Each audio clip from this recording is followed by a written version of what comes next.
Hi friends, welcome back to amazing world channel. ఇప్పుడు lining blouse front పార్ట్ని మనం అలా స్టిచ్ చేసుకోవచ్చు. ఇప్పుడు మీకు చూపిస్తున్నాను, ఇది వర్క్ బ్లౌజు. ముందుగా డాట్స్ అయితే మార్కింగ్ చేసుకోవాలి. లైనింగ్ మార్కింగ్ చేస్తున్నాను. ఈ విధంగా ఓపెన్ సైడ్ నుంచి మిడిల్కి మీరు ఉక్సులు పట్టిని ఉపయోగించుకుని మెజర్మెంట్ అయితే ఈ విధంగా తీసుకోవాలి. మీరు తాళ్ళ పట్టితో తీసుకున్నట్లయితే షేప్ పక్కకు పోతుంది, పొడవైపోయి డాట్స్. ఖర్చు కోసం పావించి ఎక్స్ట్రా వదులుకొని ఈ విధంగా మార్కింగ్ చేసుకోవాలి. షేప్ పట్టి దగ్గర కూడా డాట్ వెడల్పుని బట్టి ఒక మార్కింగ్ చేసుకోవాలి. ఇప్పుడు డాట్ పొడవు వచ్చి 2 డాట్స్కి మిడిల్లో గ్యాప్ అనేది ఒక 1.5 ఇంచ్ గ్యాప్ వదులుకొని మార్కింగ్ అయితే చేసుకోవాలి. ఈ విధంగా మనకి షేప్ అనేది చాలా పర్ఫెక్ట్గా వస్తుంది. ఈ విధంగా మార్కింగ్ చేసుకోండి. డాట్స్ని మూడింటికి మధ్యలో గ్యాప్ అనేది ఈక్వల్గా చూసుకొని మార్కింగ్ చేసుకోవాలి. ఇప్పుడు ఒకదానిపై ఒకటి వేసుకొని మార్కింగ్ చేసి చూపిస్తున్నాను. ఇప్పుడు మన ఛానల్ ఎవరైనా కొత్తగా చూసినట్లయితే ఒక లైక్ అయితే చేయండి, మీ ఫ్రెండ్స్కి కూడా షేర్ చేయండి. మీరు సబ్స్క్రైబ్ చేయడం వల్ల ప్రతిదీ కూడా ముందుగా నేను పెట్టే ప్రతి వీడియో కూడా మీరు నోటిఫికేషన్ అయితే వస్తుంది. ఇప్పుడు ఒకసారి పైన టచ్ చేసినట్టయితే రెండో వైపు మార్కింగ్ వస్తుంది, కాబట్టి మార్కింగ్ పైన ఈ విధంగా డ్రా చేసుకోండి. మీకు ఎక్కువ బ్లౌజెస్ ఉన్నట్లయితే ఈ విధంగా ఒకదానిపై ఒకటి వేసుకొని ఈ విధంగా డ్రా చేసుకోవచ్చు. మనం తక్కువ టైంలో ఎక్కువ బ్లౌజెస్ కుట్టాలంటే ఇలాంటి చిన్న చిన్న టిప్స్ పాటిస్తే సరిపోతుంది. ఇప్పుడు ఫ్రంట్ పార్ట్స్ రెండు కూడా ఈక్వల్గా ఈ విధంగా పెట్టుకొని లైనింగ్ వేసుకొని వెనక్కి తిప్పేసుకోవచ్చు. మనకి ఇలాంటి వర్క్ బ్లౌజెస్ అయినా సరే ఈజీగా నీట్గా స్టిచ్ చేసుకోవచ్చు. ఇప్పుడు ఒక ఫ్రంట్ పార్ట్ తీసుకొని స్టిచ్ చేసుకోండి. మనకి ఇక్కడ ఎత్తుగా ఉంటుంది కాబట్టి సూద్ అనేది మనం ఎక్కడ స్టిచ్ చేయాలనేది ఈజీగా తెలుస్తుంది. ఇప్పుడు మనకి నెక్ డిజైన్ ఎక్కడైతే ఉందో అక్కడ ఈక్వల్గా స్టిచ్ చేసుకోవాలి.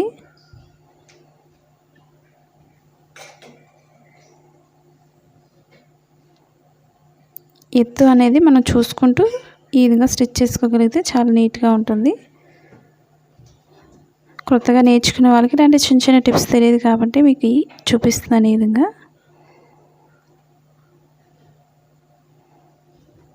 ఇప్పుడు ఎక్స్ట్రా అంతా కూడా కట్ చేసుకోవాలి.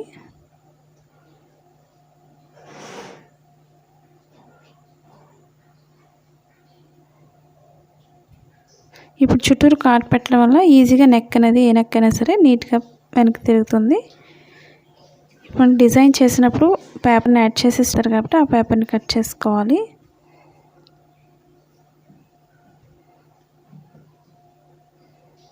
ఎందుకంటే మనకి లైనింగ్ లోపల ఎక్స్ట్రా క్లాత్లా వచ్చేస్తుంటుంది. ఇది వాటర్లో పెట్టినట్లయితే ఈ పేపర్ అనేది, కాబట్టి ఎక్స్ట్రా క్లాత్ అంతా కూడా పేపర్ని కట్ చేసుకోవాలి. ఇప్పుడు వెనక్కి తిప్పేసుకొని లైనింగ్ని మనం ఈక్వల్గా స్టిచ్ చేయొచ్చు చుట్టూరు కూడా, లేదా మీరు సింగిల్ పాదంతో అయినా ట్రై చేయండి. నేనైతే నార్మల్ పాదంతోనే స్టిచ్ చేస్తున్నాను. నేను ఈ వర్క్లో నుంచే లైన్ స్టిచ్ చేస్తున్నాను. మీరు వర్క్ని బట్టి నేను నార్మల్ మిషన్తోనే స్టిచ్ చేసేస్తున్నాను. మనం వర్క్ చేయించుకున్న బ్లౌజెస్కైనా సరే ఈ విధంగా స్టిచ్ చేసుకోవచ్చు నార్మల్ మిషన్తో.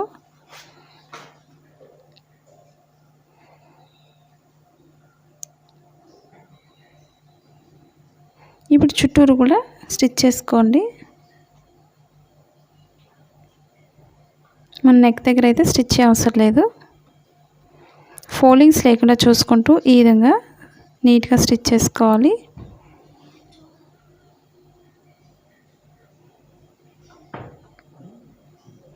ఇప్పుడు ఎక్స్ట్రా క్లాత్ అంతా కూడా మనం స్టిచ్ చేసిన తర్వాత కట్ చేసుకోవచ్చు.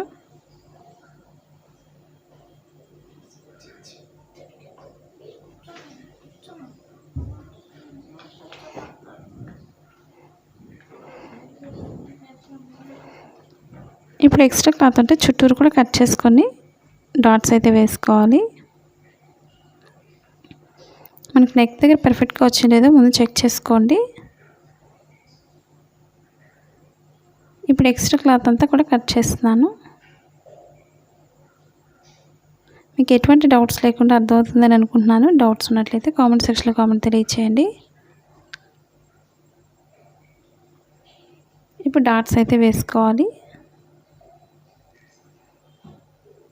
స్టార్టింగ్ ఎండింగ్ ఎప్పుడు కూడా రఫ్ చేసుకోవాలి, కుట్లు ఊడిపోకుండా నీట్గా ఉంటుంది.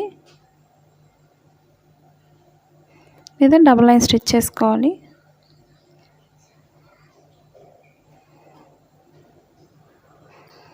అలాగే కింద షేప్ బెల్ట్ దగ్గర డాట్ వేసుకోవాలి.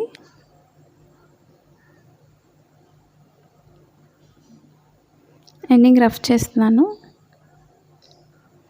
ఈ రెండింటికి మధ్యలోంచి కరెక్ట్గా 3వ డాట్ వేసుకోండి. మీకు షేప్ అనేది పర్ఫెక్ట్గా రావాలంటే ఇక్కడే తెలుస్తుంది మీకు షేప్ ఎలా వస్తుంది అనేది.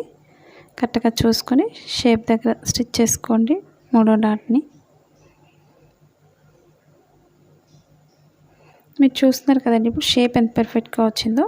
ఈ విధంగా మీరు కూడా ట్రై చేయండి. ఇప్పుడు షేప్ బెల్ట్ స్టిచ్ చేసుకోవాలి. మీకు ఓల్డ్ ఫ్యాంట్ క్లాత్స్నైనా యూజ్ చేసుకోవచ్చు స్టిఫ్గా ఉండడానికి.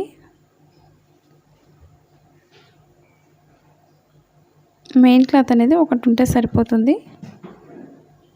నేను స్టిఫ్గా ఉండడానికి వేరే క్లాత్ని అయితే కట్ చేస్తున్నాను. చుట్టూరు ఎక్స్ట్రా క్లాత్ కట్ చేసుకొని జాయింట్ అయితే చేసుకోవాలి. మీకు ఇన్విజిబుల్ షేప్ బెల్ట్ కూడా వేసుకోవచ్చు, చాలా పర్ఫెక్ట్గా వస్తుంది. బోటెక్ స్టైల్లో మీరు టిప్స్ పాటిస్తే సరిపోతుంది.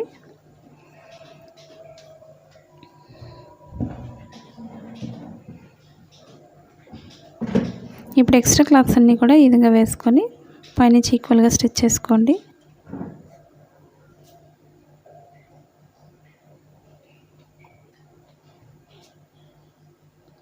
ఇప్పుడు ఎక్స్ట్రా క్లాత్ని వెనక్కి తిప్పుకొని కింద ఈక్వల్గా స్టిచ్ చేస్తున్నాను. మీకు ఇన్విజిబుల్ షేప్ బెల్ట్ వేసుకోవడం వల్ల లోపల ఖర్చు కనిపించదు, చాలా నీట్గా ఉంటుంది. కింద ఫోల్డింగ్స్ రాకుండా ఈక్వల్గా స్టిచ్ చేసుకోవాలి. ఎక్స్ట్రా క్లాత్ అవి కట్ చేసుకోండి.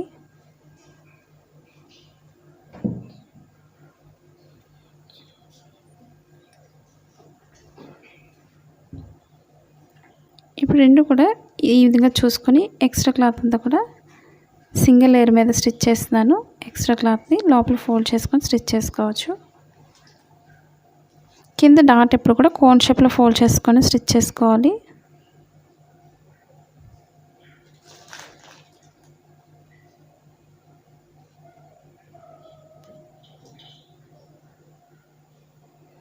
చివరి వరకు కూడా ఈక్వల్గా స్టిచ్ చేసుకోండి. మీకు బయట వాళ్ళకి బ్లౌజెస్కి ఈ విధంగా స్టిచ్ చేసుకొని అమౌంట్ కూడా ఎక్కువ తీసుకోవచ్చు. ఇప్పుడు ఫ్రంట్ పార్ట్ అంతా కూడా లోపల షేప్ బెల్ట్లోకి ఫోల్డ్ చేసుకొని స్టిచ్ చేసుకోవాలి.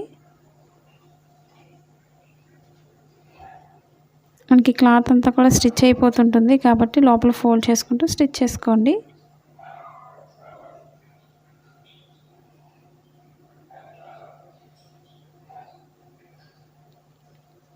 కొత్తగా నేర్చుకునే వాళ్ళు కొంచెం స్లోగా స్టిచ్ చేసుకోండి. లోపల క్లాత్ అనేది స్టిచ్ అయిపోతుంటుంది కాబట్టి స్లోగా స్టిచ్ చేసుకోండి. క్లాత్ అంతా కూడా లోపల ఫోల్డ్ చేసుకోవాలి. ఇప్పుడు స్లోగా ఓపెన్ చేసుకోండి. ఓపెన్ చేసేటప్పుడు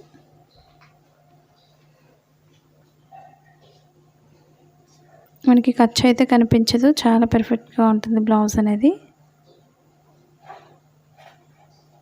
మీకు పైన ఏ విధంగా ఉందో లోపల కూడా సేమ్ అదే విధంగా స్టిచ్ చేసుకోవచ్చు. ఎక్స్ట్రా క్లాత్ని కట్ చేసుకోండి సైడ్ ఎడ్జెస్లో. మీకు షేప్ కూడా చాలా పర్ఫెక్ట్గా వచ్చింది. అలాగే ఓపెన్ ముక్క కూడా వేసుకోవాలి.